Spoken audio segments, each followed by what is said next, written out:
Consider my workshop your new playhouse. Everybody really equates the Fast and Furious franchise with cars. I think you'll find our cars extremely appealing. Not something I think the franchise has always delivered. Action!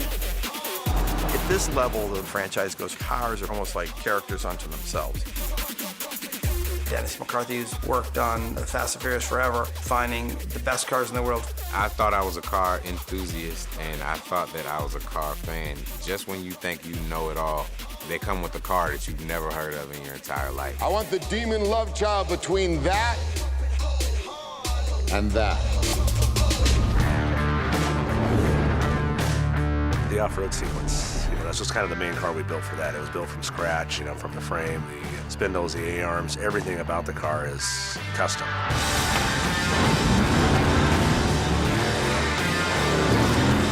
had to slide, it had to drift, do all the things that you would normally expect from a Fast and Furious car. Yet then it, breaks off into the dirt and it's going over jumps, over through whoop-de-doos, down hillsides, pretty much everything you can think of. We started off with just some bare shell 1968 Dodge Chargers. The chassis is an 1 3/4 chrome alloy tube chassis, roughly based on a short course truck. It's almost a mid-inch of the motor set so far back in it. It's basically race truck suspension. It's running King shocks, coilovers, bypass shocks, howl rack and pinion. Chassis was from Armada Engineering, Method wheels, General tires, Mastercraft 3G seats, DG safety seat belts, pretty much all of the components you'd find on a real off-road race car. A lot of people involved in that project. To my knowledge, no one's ever built an off-road Charger before. It's hundreds of hours. It's the most labor-intensive car we've ever built. Probably my favorite car from the film.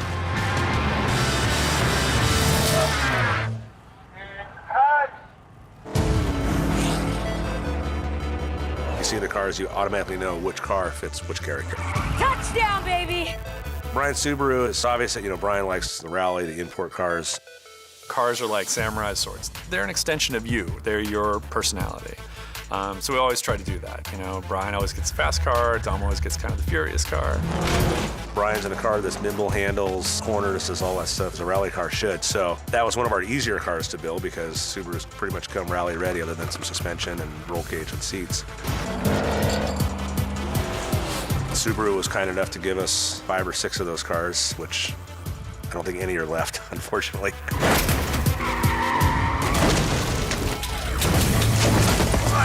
Tej seems to be about function. Tej's character really knows, what he needs to do to accomplish a job. Tej, shield! I'm on the way!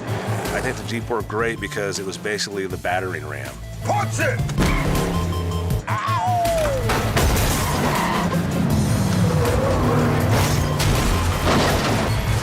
He just basically cleared the path for the rest of the guys. That one actually did hold up well. I think we do have 3 out of 5 that still run, so that's pretty good. Sir, we have an unidentified vehicle approaching. Well, well, well. Welcome to the party, Mr. Shaw.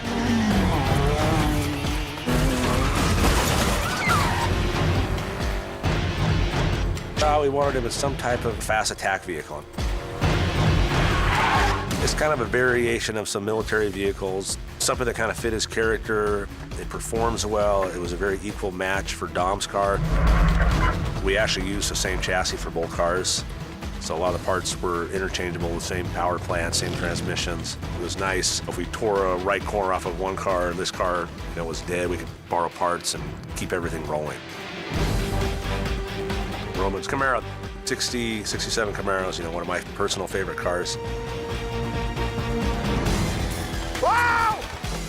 Okay, what the? I think the Camaro fits Roman's character. It's great. It's a rugged car. It takes a beating. It blows Shaw over at the end of the sequence. Yeah! It worked great.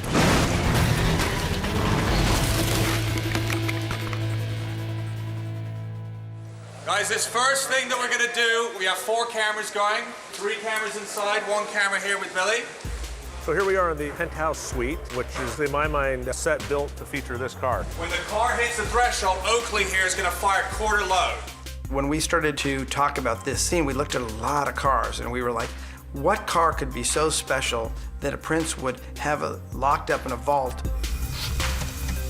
And Dennis brought to us this car.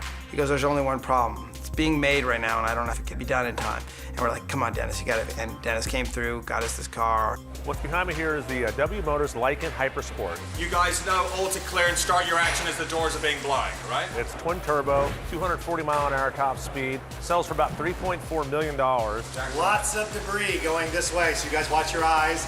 What's unique about this car, makes it perfect for this location in our film, is it's the first United Arab Emirates-based supercar.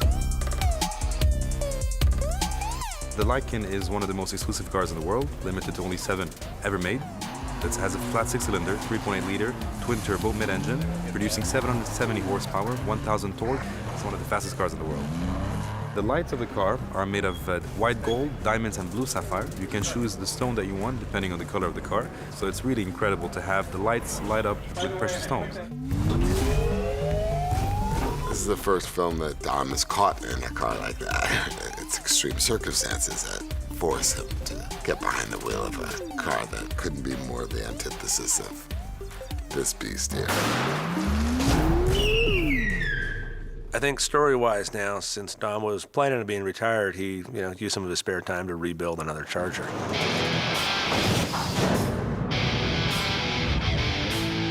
That car is really like a cast member of the film, so it has to keep coming back.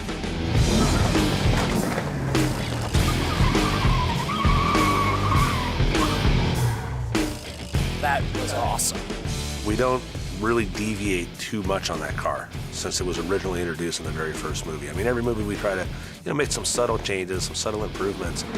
It is still there for him, and I'm blessed to be associated with the most iconic car in history. The audience has its own relationship to this Charger. When you see it, you have a visceral reaction. That's an interesting and cool feeling.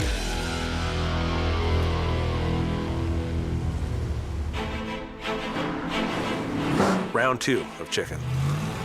Shaw comes back in an Aston Martin DB9,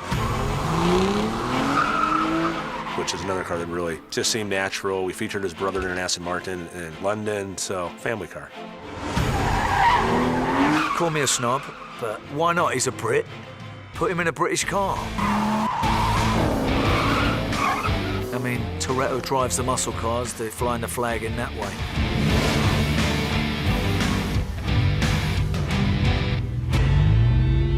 It's a character thing.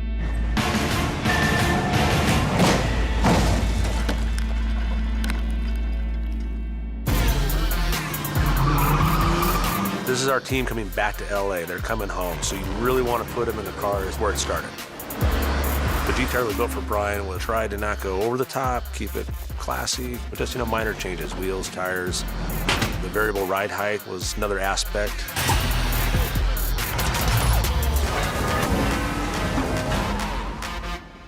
I think the funniest car of the whole batch is Roman's car. Because when you think back to Roman's introduction, he's driving an old Monte Carlo in a demolition derby. So we just went with an old cop car, an old four-door box style. I wasn't happy about that choice. It looked cool, it looked great. I think the car is ugly. Gave it a little NASCAR flair, manual 4-speed transmission. It's taken away from my sexy, I got through it. I went to see my therapist about it. I think I'm gonna be okay.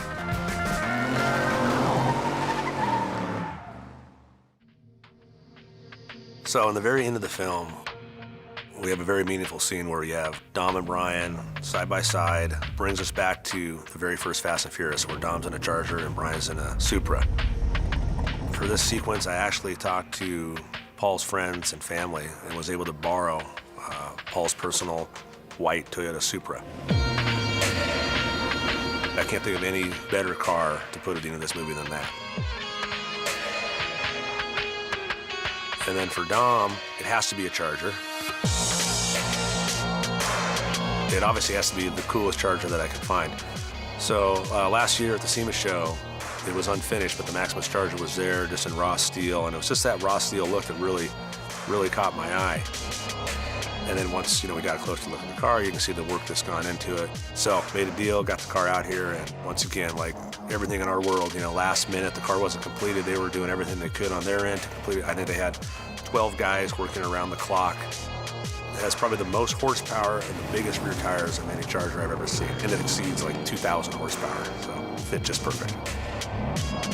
In the end, it's all worth it, because to have that Charger and that Supra lined up in this film, I think, is a meaningful moment for the fans of the Fast and Furious franchise.